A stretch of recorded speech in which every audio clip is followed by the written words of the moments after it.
So if you remember from Friday, we were looking at net ionic equations and how to take equations like this, which are in molecular form, and convert them into an ionic equation, and then finally a net ionic equation. Now, one important thing to note here. This is a place where if you're doing those practice problems in smart work is often going to require you to put in phases. And the thing that we have to kind of recognize when we talk about phases is that unless we are dealing with an insoluble solid, the correct phase in all of these cases is going to be aqueous. Because even if I have a weak acid or a weak base, those substances are still dissolved in water, and so they're still aqueous. They may not necessarily dissociate, but they're still dissolved in water. So with acids and bases, that's what we have to be careful of the most, is putting a distinction between does it dissolve in water and does it dissociate once it's in the water? Because the ionic compounds, it's easy. If it dissolves, it dissociates. That is the process of dissolving for those compounds. But if it's a molecular substance or if it's a base, we have to get into the question of, does it break apart when it dissolves? So to address problems like this, we've got our molecular equation. It's already balanced. Now we need to actually classify everything. So that's where our knowledge of the solubility rules and identification is going to help us. So silver nitrate. I should be able to look at silver nitrate and say, okay, first of all, it's a salt. How do I know it's a salt? No hydrogen, no hydroxide. So it's not an acid. It's not a base. It has to be a salt. So I know it's a salt. Question is it soluble or insoluble? Well, here's where our solubility rules come in. It's a nitrate. Nitrates are in that group that are always soluble. So this is a soluble salt, which means that from a phase designation, we would label it as aqueous. Potassium chloride. Again, I recognize no hydrogen, no hydroxide. It too is a salt. Potassium compounds are in group 1. Group 1 compounds are always soluble. So this is a soluble salt, which means that this is going to be an aqueous substance as well.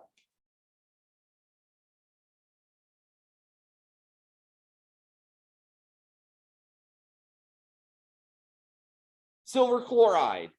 Again, recognition, no hydrogen, no hydroxide. This is a salt. Chlorides are usually soluble, except for Merle's chlorides. Merle's being mercury, lead, and silver. So silver chloride is an exception. This is an insoluble salt. And so we would label it as a solid by its phase. Insoluble salts, since they do not dissolve in water, we know salts to be solids. Potassium nitrate, again, we no hydrogen, no hydroxide, so we know it's a salt. Potassium and nitrate are both on the always soluble list. So this is soluble, which means that we would label the substance as aqueous. So there are step 1 and step 2. Step 1 was the molecular equation, balancing it. Step 2 was taking each one of those compounds and identifying it by its solubility. Soluble, insoluble, acid, base, whatever. The next step is to turn it into an ionic equation.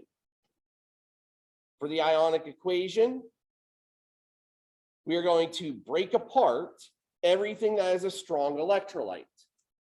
So strong electrolytes, since we're not dealing with acids and bases here, strong electrolytes would be all of the soluble salts. So I need to break them apart into their ions. So I have silver ion,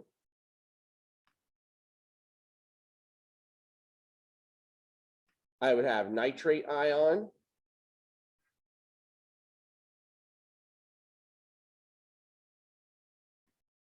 this one is also soluble, so we'd have potassium ion and chloride ion.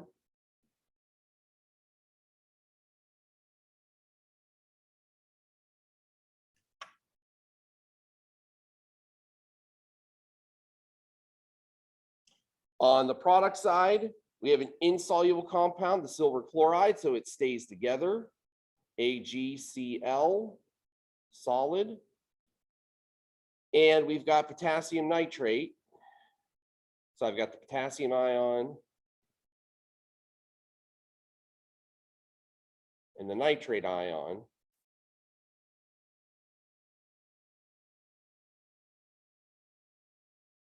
There's my ionic equation. So everything that is soluble, everything that is strong, we break it apart. If it's not soluble or it's not strong, we keep it together. To turn the ionic into a net ionic, I need to identify substances that are the same on both sides of the equation. So I can look and see, okay, I've got a nitrate ion on both sides of this equation. I've got a potassium ion on both sides of this equation. Those will all cancel out. What's left over is my net ionic equation. So I would have the silver ion and the chloride ion, making silver chloride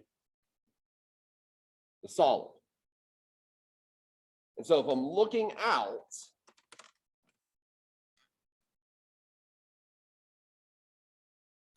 at this equation, this net ionic equation, the fact that there is a net ionic equation tells me that a chemical reaction has actually occurred here.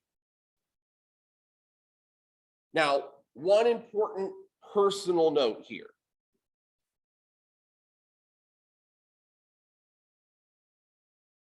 In smart work, chances are pretty good that they're going to want something that looks almost exactly like this. All the phases and all the everything's there.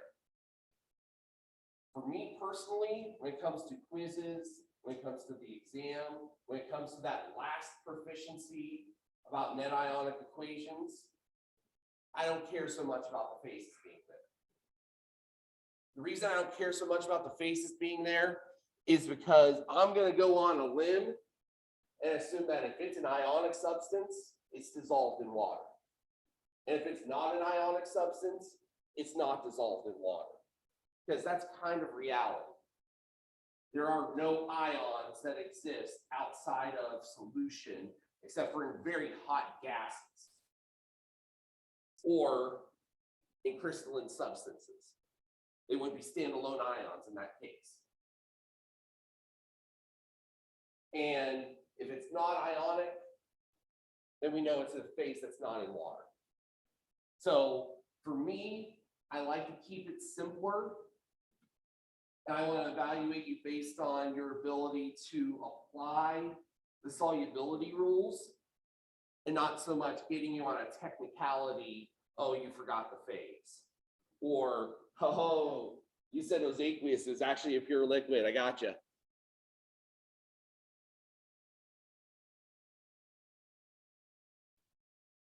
So there is going to be a difference of expectations. I want you to kind of go into the homework assignment go into this post-lecture kind of eyes wide open on that. They're going to expect more of you in smart work than what I'm going to expect of you. So if you can do it well there, you'll be able to do it just fine for me.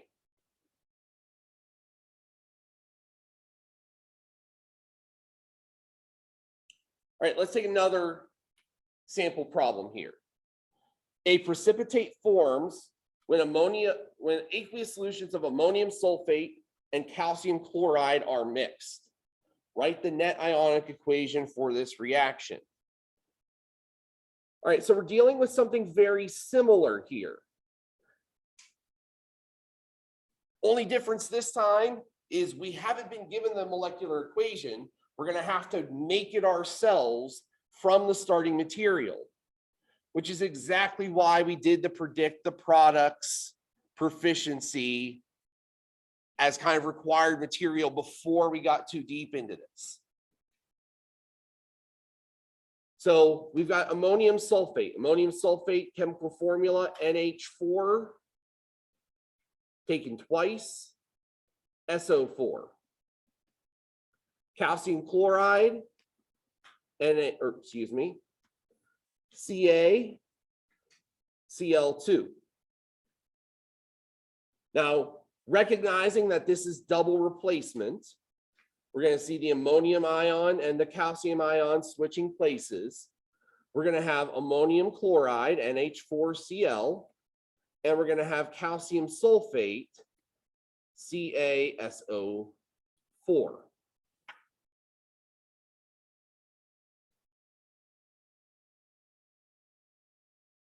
So here is our equation. It's not balanced, at least not yet. To balance it, recognize I've got 2 ammoniums and 2 chlorides. So I need 2 ammonium chlorides to do it. Now I need to go through the process of identifying each of these substances in turn. Ammonium sulfate, again, I can look at any of these. I don't see hydrogen or hydroxide in any of them. So I know that they're all salts. Ammonium sulfate, ammonium compounds are always soluble, so this is a soluble salt. Calcium chloride. Chlorides are usually soluble except for Merle's chlorides, mercury, lead, silver. Calcium is none of those. So this one is soluble, like most chlorides are. Ammonium compounds are always soluble, so that's this going to be soluble here as well. Calcium sulfate. Sulfates are usually soluble, except for Balckemer's sulfates. Barium, lead, calcium, mercury, and strontium. Calcium, one of the ones we mentioned as not being soluble, this one is insoluble. So notice, I didn't put any of the phase designations here, but if I did, it would be aqueous, aqueous, aqueous, solid. Again, just following how I designated the compound.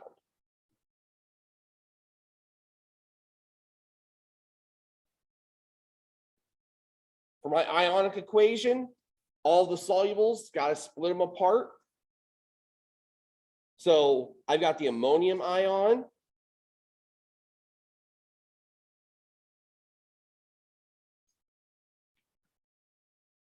Here is a place where it is easy to make a mistake. When we have ions that have subscripts on them that are not normally there, one of your first instincts as a new student to this concept is to copy exactly the way that you saw it in the molecular equation. This is incorrect. And the reason it is incorrect is because this is saying that I have some sort of supermolecule that has 2 nitrogens, 8 hydrogens, and a +2 charge. That doesn't exist.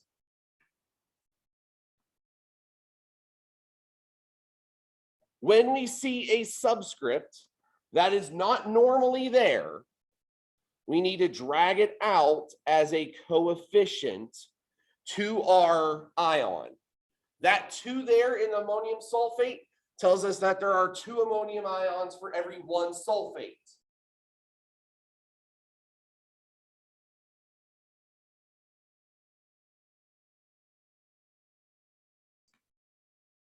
So our ionic equation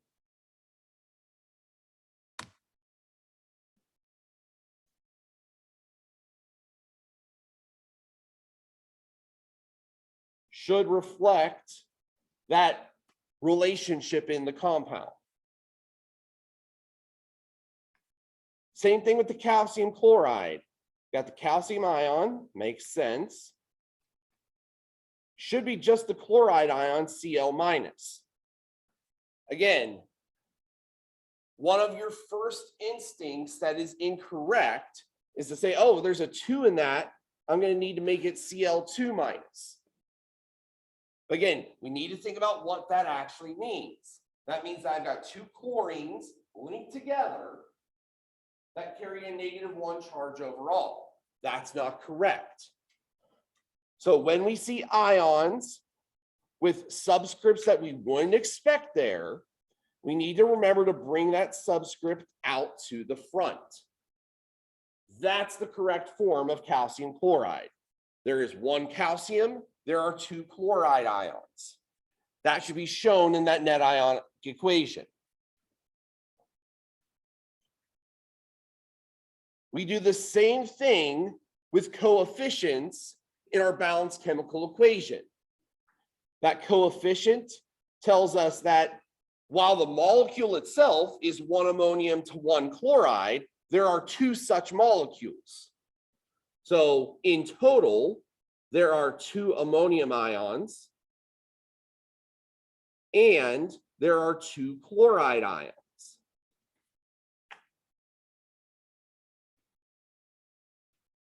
And then finally, calcium sulfate, since it is insoluble, will remain as calcium sulfate altogether.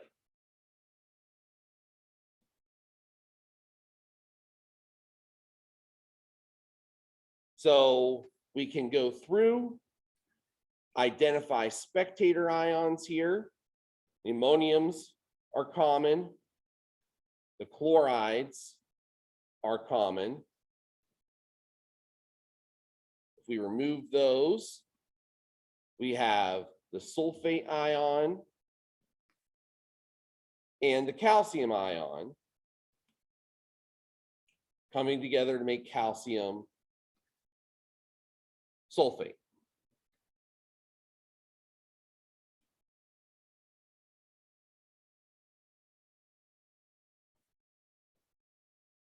So that would be our net ionic equation. After we've removed all the stuff that doesn't matter, all the stuff that didn't participate, this is the essence of the chemical reaction. All right, any questions before we move on to another problem?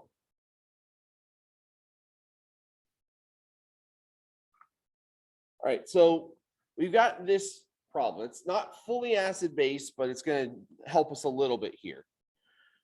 We've got 2 ammonium hydroxides reacting with barium chloride to make barium hydroxide and ammonium chloride.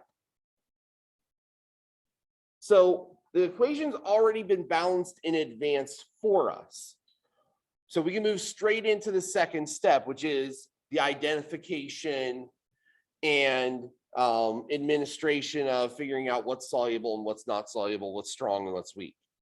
So unlike the other problems, in this case, we have some hydroxides, which means we're going to be dealing with some bases. So our first substance here, ammonium hydroxide, we recognize that it's a base. It's a base by virtue of this hydroxide on it. So we're going to call it a base. Whether it is strong or weak all depends upon position. Remember, the strong bases can be found in those first two groups of the periodic table. So all of the group 1s and all of the group 2s starting with calcium. Ammonium classifies as neither. So since it's not one of the strongs, it must be one of the weaks.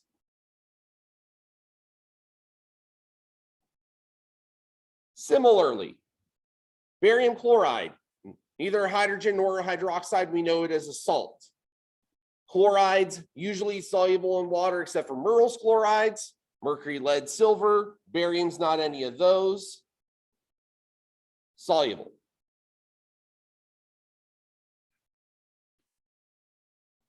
Barium hydroxide. Okay, again, we're dealing with a hydroxide here. It's a base. Is it barium in one of those two columns? Yes, it's in group 2. Is it below calcium? Yes, it's a strong base.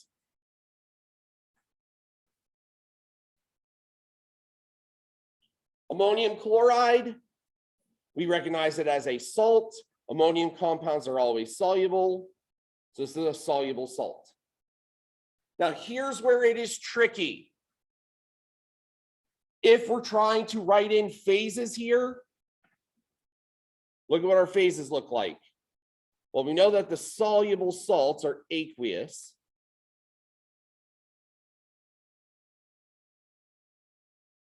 All bases, unless we are specifically told that they are solid phase, they're aqueous as well.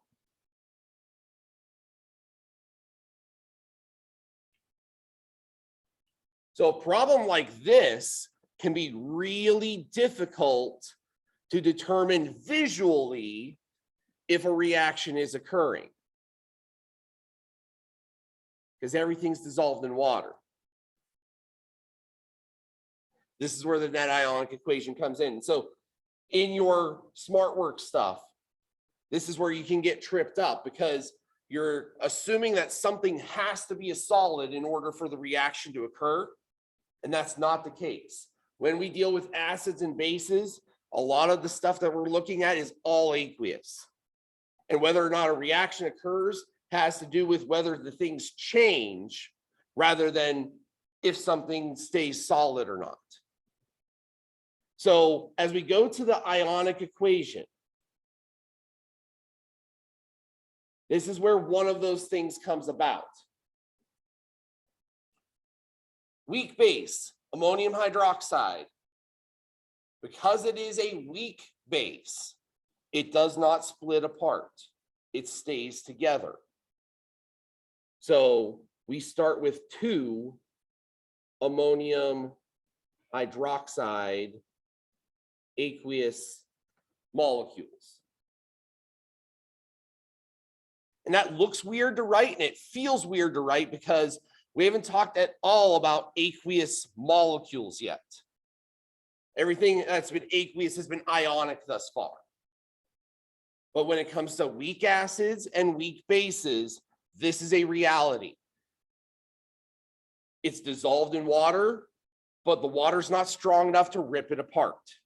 It stays as a molecule.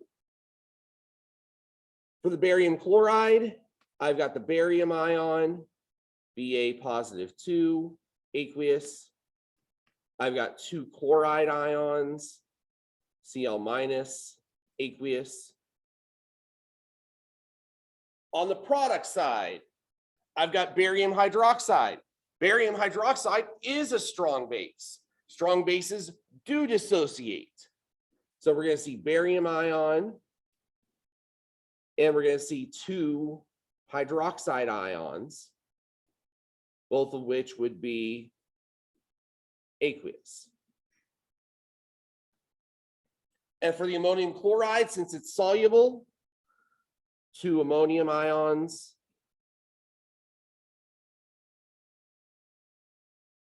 and 2 chloride ions.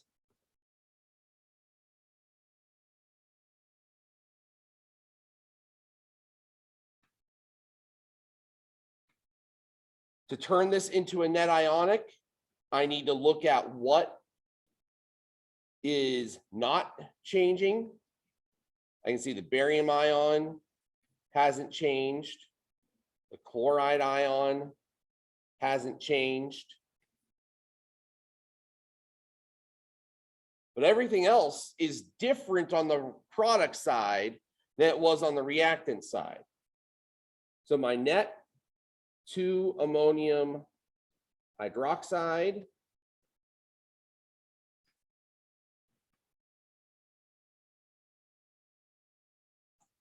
turning into 2 hydroxide ions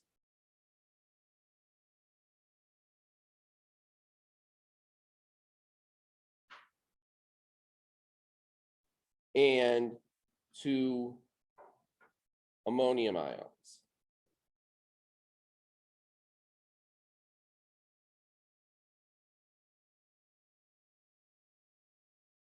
Now you might look at this equation and say, okay, well, if all of the coefficients are 2, can't we just reduce that to make all of the coefficients 1? And the answer is, yeah, you could. So this version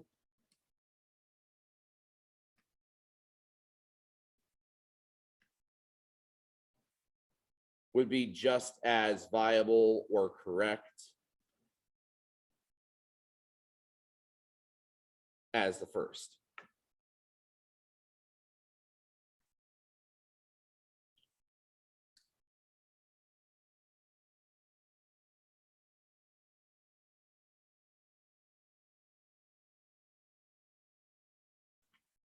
All right, any questions with this?